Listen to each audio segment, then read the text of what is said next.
Ini adalah sengketa tanah tertua dalam sejarah, di mana baik orang Yahudi maupun Arab sama-sama mengklaim sebagai pemilik sah tanah Israel. Klaim orang Yahudi terhadap tanah tersebut didasarkan pada 4 argumen utama.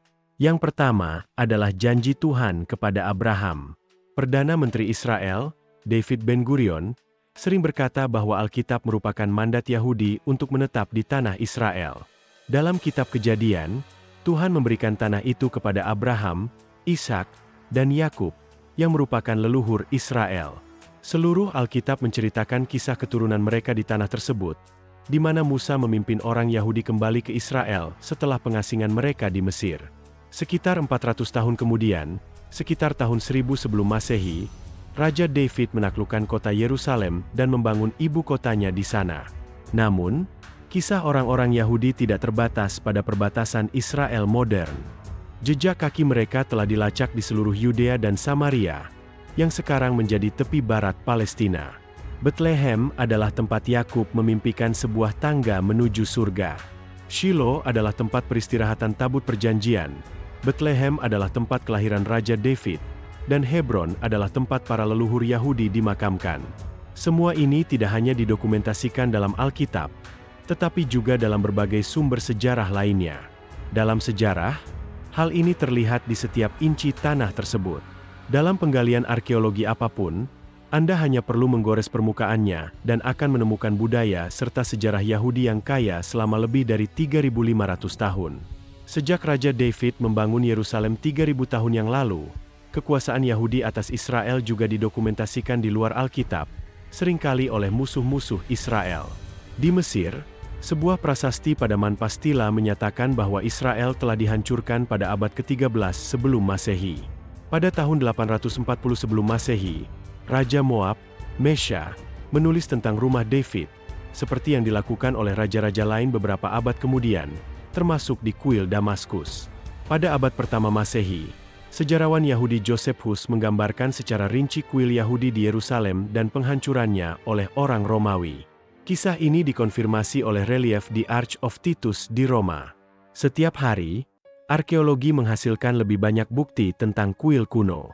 Budaya Yahudi sudah ada sejak ribuan tahun lalu, dan pada abad ke-20, hubungan historis ini telah diakui beberapa kali oleh hukum internasional. Pada tahun 1917, Menteri Luar Negeri Inggris Arthur Balfour mengeluarkan deklarasi yang menyerukan tanah air bagi orang Yahudi di Palestina, juga dikenal sebagai Suriah Selatan. Pada waktu itu, semua wilayah yang sekarang menjadi Israel, termasuk Yudea dan Samaria, tepi barat, serta Yordania, terlibat. Pada tahun 1920, pemimpin sekutu berkumpul di San Remo, Italia, untuk membagi sisa-sisa Kekaisaran Ottoman dan menciptakan resolusi San Remo Italia yang menggabungkan deklarasi Balfour. Resolusi tersebut ditandatangani oleh anggota Liga Bangsa-Bangsa, dan Inggris ditugaskan untuk mengurus Palestina, yang berarti mereka terikat secara hukum untuk membantu orang-orang Yahudi membangun negara di sana. 2 tahun kemudian, pada tahun 1922, Liga mengadopsi mandat Inggris untuk Palestina yang mengakui hubungan historis orang Yahudi dan kebutuhan untuk membangun kembali rumah nasional mereka di sana. Pada saat itu, tanah yang dialokasikan untuk orang Yahudi telah berkurang drastis, dengan lebih dari 70,5% dari tanah tersebut diberikan kepada kerajaan Arab baru di seberang Yordania. Mandat tersebut ditandatangani oleh semua 51 anggota Liga Bangsa-Bangsa, dan sekali lagi negara Yahudi dijamin oleh hukum internasional. Namun, 25 tahun kemudian, negara itu masih ada hanya di atas kertas. Pada tahun 1945, Liga digantikan oleh Perserikatan Bangsa-Bangsa.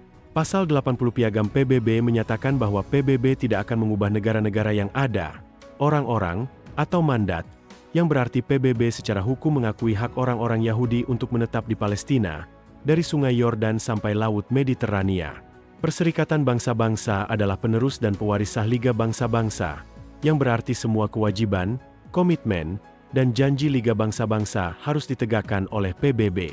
Sayangnya, mereka tidak melakukannya dalam kasus Israel dan kepemilikan Yahudi atas tanah mereka. Pada bulan November 1947, tanah yang dimaksudkan untuk orang Yahudi dibagi sekali lagi. PBB memilih untuk membagi apa yang tersisa dari Palestina menjadi 2 bagian, 56% untuk negara Yahudi dan 43% untuk negara Arab, yang akan dianeksasi ke Yordania. Sekali lagi, negara Yahudi diamanatkan oleh hukum internasional. Israel mendeklarasikan kemerdekaannya pada tahun 1948, dan setahun kemudian negara baru tersebut diterima di Perserikatan Bangsa-Bangsa. Meskipun terdapat banyak dukungan hukum, perbatasan Israel tetap menjadi sengketa selama beberapa dekade mendatang karena para pemimpin Arab menghasut kekerasan terhadap Israel. Mereka mengatakan bahwa hak PBB dihancurkan dengan tinta oleh darah. Pada tahun 2002, Sekretaris Jenderal PBB Kofi Annan secara terkenal menggunakan frasa pendudukan ilegal untuk menggambarkan aneksasi Israel atas tepi barat pada tahun 1967. Namun, para kritikus Annan dengan cepat menunjukkan bahwa penggunaan kata ilegal itu tidak tepat, karena tepi barat tidak pernah secara hukum menjadi milik orang Arab Palestina. Wilayah Palestina diperintah oleh Turki Utsmani dari tahun 1516 hingga 1918. Kemudian selama 30 tahun berikutnya, wilayah tersebut berada di bawah kendali Inggris sampai Israel mendeklarasikan kemerdekaannya. Setelah itu, perang terjadi ketika Yordania menginvasi tepi barat dan secara resmi mencaplok tanah tersebut pada tahun 1950. Terdapat kurangnya pemahaman sejarah dan penyalahgunaan hukum internasional di sini, karena tepi barat, yang mencakup Samaria, pernah dianeksasi oleh Yordania. Wilayah tersebut adalah milik Yordania. Pada tahun 1967, Perang 6 Hari terjadi ketika Israel melakukan kampanye pertahanan diri, saat tentara Suriah, Yordania, dan Mesir mengepung kami dan siap untuk mendorong kami ke laut. Israel memenangkan perang, dan sebagai hasilnya, kami mengambil alih tepi barat, Yudea, dan Samaria. Tanah ini direbut dari Yordania. Sejak Israel merebut kembali tanah itu, sekarang menjadi milik Israel menurut hukum internasional. Sebuah putusan di Mahkamah Internasional menulis hal berikut tentang Perang 1967. Sebuah negara yang bertindak dalam pelaksanaan hak membela diri yang sah dapat merebut dan menduduki wilayah asing selama perebutan dan pendudukan tersebut diperlukan untuk membela diri, dan di mana pemegang wilayah sebelumnya telah merebut wilayah itu secara tidak sah. Negara yang kemudian mengambil wilayah itu dalam pelaksanaan pembelaan diri yang sah memiliki hak yang lebih baik terhadap pemegang sebelumnya. Kami membeli tanah kami dengan darah prajurit kami. Kami tidak memulai perang. Di seluruh dunia, ada ide bahwa ketika seseorang memulai perang dan gagal, dia harus membayar harganya. Jadi, mengapa kita harus membayar harganya sekarang? Klaim terakhir yang dibuat oleh orang Yahudi untuk tanah Israel tidak berfokus pada bagaimana mereka mendapatkannya, tetapi pada apa yang mereka lakukan dengan tanah tersebut.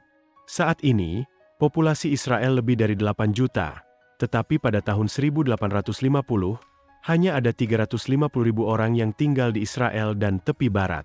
Pada tahun 1857, kantor berita Inggris di Palestina melaporkan bahwa wilayah tersebut kosong dari penduduk dan kebutuhan terbesarnya adalah suatu badan populasi. 1 dekade kemudian, ilmuwan Inggris H.B. Tristram menulis bahwa seluruh desa di sana dengan cepat menghilang dari muka bumi. Seorang penulis Amerika, Mark Twain, menulis tentang lembah Jezreel. Tidak ada desa soliter selama 30 mil di kedua arah. Ada 2 atau 3 kelompok kecil, tetapi tidak ada satupun tempat tinggal permanen. Saat ini, banyak orang Arab Palestina mengklaim bahwa orang Yahudi mencuri tanah Arab, mengusir pemiliknya, dan meninggalkan ribuan petani Arab kehilangan tempat tinggal. Namun, apakah itu cerita sebenarnya? Mari kita lihat. Sejak tahun 1850-an, orang Yahudi mulai membeli tanah di Palestina, tetapi pilihan mereka dibatasi oleh penjual Arab. Orang Arab menetap terutama di daerah pegunungan dan tidak menawarkan tanah tersebut untuk dijual. Mereka ingin menjual tanah di tempat-tempat yang tidak mereka tinggali, di lokasi yang telah mereka tinggalkan di masa lalu. Catatan menunjukkan bahwa sebagian besar tanah yang dibeli oleh orang-orang Yahudi adalah milik sekelompok kecil keluarga Muslim kaya yang sebagian besar bahkan tidak tinggal di Palestina. Orang-orang Arab berasal dari banyak Afendi yang tinggal di Beirut dan Damaskus, serta penduduk setempat yang tinggal di pedesaan. Desa-desa semuanya bersedia menjual tanah. Selalu ada lebih banyak tanah yang tersedia daripada permintaan untuk mereka. Dari awal, kebijakan Yahudi jelas. Tidak ada orang Arab yang akan dipindahkan dari tanah mereka tanpa keinginan mereka. Pada tahun 1920, pemimpin buruh Zionis David Ben-Gurion mengumumkan bahwa, dalam keadaan apapun, kita tidak boleh menyentuh tanah milik orang lain atau bekerja dengan mereka. Hanya jika seorang pemilik meninggalkan tempat pemukimannya, haruskah kita menawarkan untuk membeli tanahnya dengan harga yang pantas. Dana Nasional Yahudi membeli tanah tersebut secara sah untuk mengamankan kepemilikan tanah tersebut sepenuhnya. Orang-orang Arab tidak diusir dari sana. Tanah yang mereka terima mendapatkan kompensasi. Proses untuk kompensasi tersebut didokumentasikan oleh Komisi Pil Inggris pada tahun 1937. Kelompok tersebut dikirim ke Palestina untuk menyelidiki bentrokan antara orang Arab dan Yahudi. Laporan mereka menunjukkan bahwa dari 664 pekerja Arab yang dirampas tanahnya karena penjualan, 347 orang dimukimkan kembali oleh pemerintah Inggris secara gratis, sementara sisanya menolak bantuan dan mencari pekerjaan di tempat lain. Orang-orang Yahudi tidak hanya membeli tanah secara legal, mereka juga membayar 10 kali lipat dari harga normal. Pada tahun 1944, harga tanah yang subur di Iowa adalah $110 per hektar. Sementara di Palestina, orang-orang Yahudi membayar lebih dari $1.000 per hektar untuk tanah yang berbatu. Mereka bilang mereka gila, membeli tanah kotor dan tidak bagus. Tetapi mereka tidak bodoh. Mereka tahu bahwa mereka harus bekerja sangat keras. Dan mereka bekerja sangat keras. Lihat apa yang telah kita capai. Kita baru berusia 66 tahun. Dan lihat apa yang sudah kita miliki. Terima kasih telah menonton dan sampai jumpa.